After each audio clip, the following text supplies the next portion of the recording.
미국 경제는 트럼프 대통령의 무역 정책과 경제 불확실성 속에도 불구하고 예상보다 높은 고용 증가와 낮은 실업률을 유지하며 강한 회복력을 보여주고 있습니다. 그러나 145%에 달하는 대중국 관세, 정부 지출 감소, 이민 제한 등으로 인해 소비자, 기업, 투자자들 사이에 불안감이 커지고 있으며 일부 화물 운송량은 급감하고 있습니다.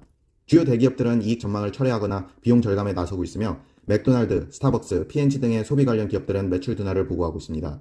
소비자 신뢰 지수는 2020년 이후 최저 수준으로 떨어졌고 제조업과 서비스업계의 설문조사 결과는 자본 지출을 줄이겠다는 기업들이 많아 경제 전망에 대한 우려가 커지고 있습니다. 많은 경제학자들은 여전히 향후 1년 내 경기 침체 가능성을 높게 보고 있으며 일부 백악관이 관세를 완화할 가능성에 기대를 걸고 있지만 경제는 점점 더 외부 충격에 취약해지고 있습니다. 세계 최대 국부 펀드인 노르웨이의 1.8조 달러 투자기금을 운영하는 니콜라이 탄게는 트럼프의 관세 정책으로 인한 무역 전쟁이 발생하면 최대 6천억 달러 손실 가능성을 우려하고 있습니다. 그는 이러한 글로벌 무역 분열에 대해 특별한 대응책 없이 장기적이고 분산된 투자 전략으로 접근하고 있습니다. 탄계는 금이나 적극적인 매매가 위험 회피 수단이 될 수 있지만 금은 수익을 창출하지 못하고 적극 매매는 실행이 어렵다고 봅니다. 소규모 투자자들은 민첩하게 움직일 수 있지만 시장 타이밍을 맞추는 것은 매우 어렵고 대부분 인덱스 투자 전략을 따르는 것이 유리하다고 조언합니다. 그는 금융위기에도 침착함을 유지하며 직원들을 독려해왔으며 시장의 극심한 변동성 속에서도 인내심이 중요하다고 강조합니다.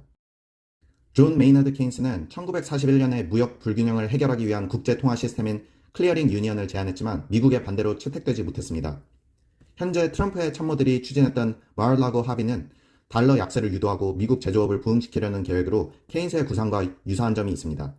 미국의 무역 적자와 중국 등의 무역 흑자는 세계 경제의 불균형을 야기하며 이에 대한 해결책으로 무역 협정과 통화 개입이 다시 논의되고 있습니다. 케인스의 계획은 흑자국에도 조정 압박을 가하는 대칭적 접근법을 제안했으며 이는 오늘날 무역구조 개혁 논의에 영감을 주고 있습니다.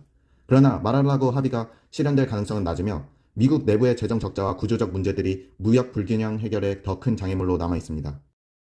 중국 경제는 미국과의 장기화된 무역 전쟁으로 인해 수출 주문 감소와 공장 생산 둔화 등 심각한 피해를 겪고 있으며 이는 본격적인 경기 침체 조짐으로 해석됩니다. 특히 미국 시장 의존도가 높은 장난감, 가구, 의류 및 전자제품 제조업체들은 생산을 중단하고 다수의 직원들을 무급 휴가에 보내는 등 생존을 위한 조치를 취하고 있습니다. 경제학자들은 이러한 무역 위기가 수백만 명의 일자리를 위협하고 중국 내수 및 투자 회복에도 부정적인 파급 효과를 미칠 수 있다고 우려하고 있습니다. 중국 정부는 공식적으로는 연 5% 성장 목표를 고수하며 자신감을 보이고 있지만 일부 미국 제품의 보복 관세를 예외적으로 면제하는 등 사실상 유연한 대응도 시도하고 있습니다. 기업들은 팬데믹 때보다 더 불확실한 상황이라고 말하며 미국 외 시장 개척과 동시에 공급망의 안정성과 자립성을 강화하려는 노력을 본격화하고 있습니다. 미 육군은 우크라이나 전쟁에서 얻은 전장 경험을 바탕으로 각 전투사단에 약 1000대의 소형 무인기를 배치하는 대규모 개편을 추진하고 있습니다. 이 개편은 구식 장비와 무기를 폐기하고 드론을 감시, 보급, 공격에 적극 활용하려는 계획으로 향후 5년간 약 360억 달러가 소요될 예정이며 의회의 지원이 필요합니다. 드론은 저렴하고 무리를 이루어 적을 압도할 수 있으며 실시간 영상 송출 능력까지 갖추고 있어 전장을 근본적으로 변화시키고 있다고 분석됩니다. 육군은 드론뿐만 아니라 병사 간 연결성을 높이기 위해 휴대폰, 태블릿, 인터넷 기술을 활용하고 적 드론 요격 체계와 전자적 능력에도 대규모 투자를 진행 중입니다. 새로운 전력 강화를 위해 추가 예산을 요청하지 않고 구형 험비, 경전차, 일부 아파치 헬기, 그리고 민간 인력의 감축을 통해 절감된 예산으로 사업을 진행할 계획입니다. 테슬라 이사회는 일론 머스크가 워싱턴 정치 활동에 집중하면서 회사의 실적과 주가가 급락하자 CEO 후임자 선임을 위한 공식적인 절차를 본격적으로 시작했습니다. 머스크가 트럼프 대통령과 밀접하게 협력하면서 테슬라의 브랜드 이미지가 일부 소비자들에게 부정적으로 인식되었고 특히 중국과 독일 등 핵심 시장에서 매출 하락이 두드러졌습니다. 머스크는 앞으로 테슬라에 더 많은 시간을 투자하겠다고 공개적으로 약속했지만 이사회는 여전히 그 발언에 실효성에 의문을 품고 후계자 탐색을 계속 진행 중입니다.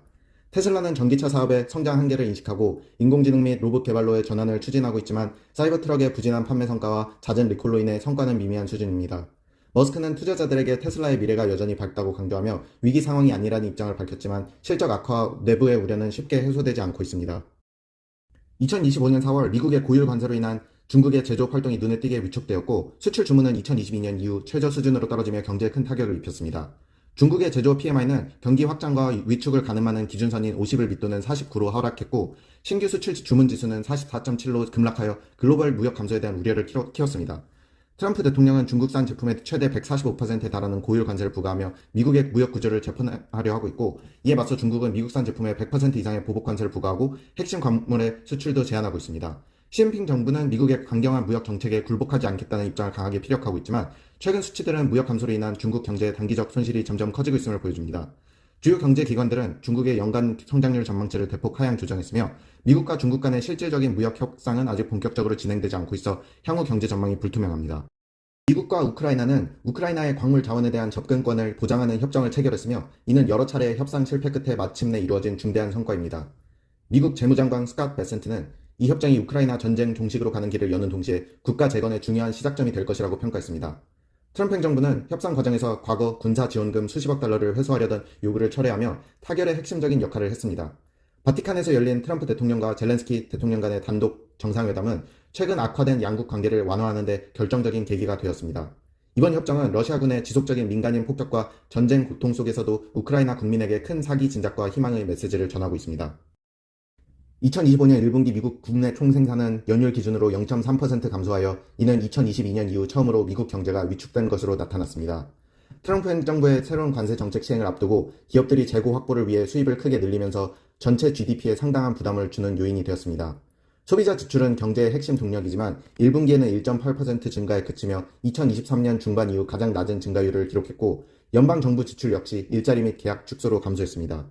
순수출은 GDP 성장률에서 거의 5%포인트를 깎아내며 1947년 통계 집계 이래 가장 큰 분기별 순수출로 인한 감소 영향을 기록했습니다. 전문가들은 관세로 인한 인플레이션 상승 가능성과 경제 성장 둔화 우려가 동시에 커지면서 연준이 물가 안정과 고용 유지를 모두 달성하기 어려운 상황에 직면할 수 있다고 분석하고 있습니다.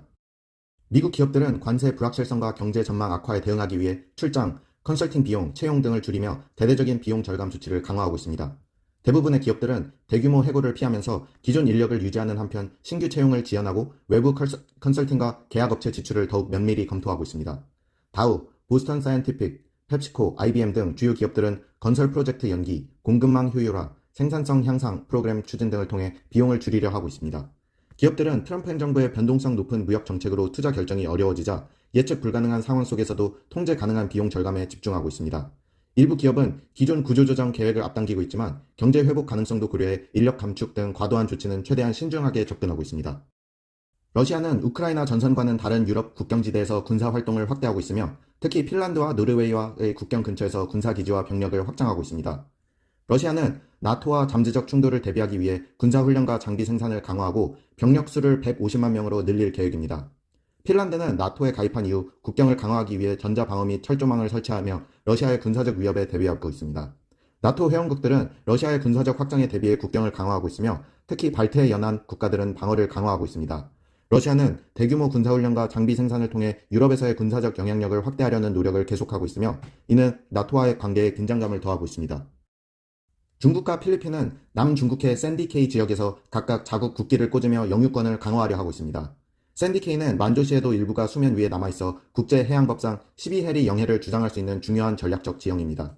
미국과 필리핀은 현재 약 9,000명의 미군과 5,000명의 필리핀군이 참여하는 대규모 연합 군사훈련을 진행 중이며 이에 대응해 중국은 자국 항공모함을 루선 해협 부근에 파견했습니다. 필리핀 정부는 중국이 샌디케이를 불법 점거했다는 직접적인 증거는 발견되지 않았다고 밝혔지만 양국의 긴장과 상호 비난은 여전히 심화되고 있습니다. 전문가들은 중국이 남중국해에서 영향력을 계속 확대하기 위해 이러한 소규모지만 지속적인 압박 전략을 사용할 것이라고 분석하고 있으며 이는 주변국들에게 저항이 무의미하다는 인식을 심으려는 의도라고 보고 있습니다.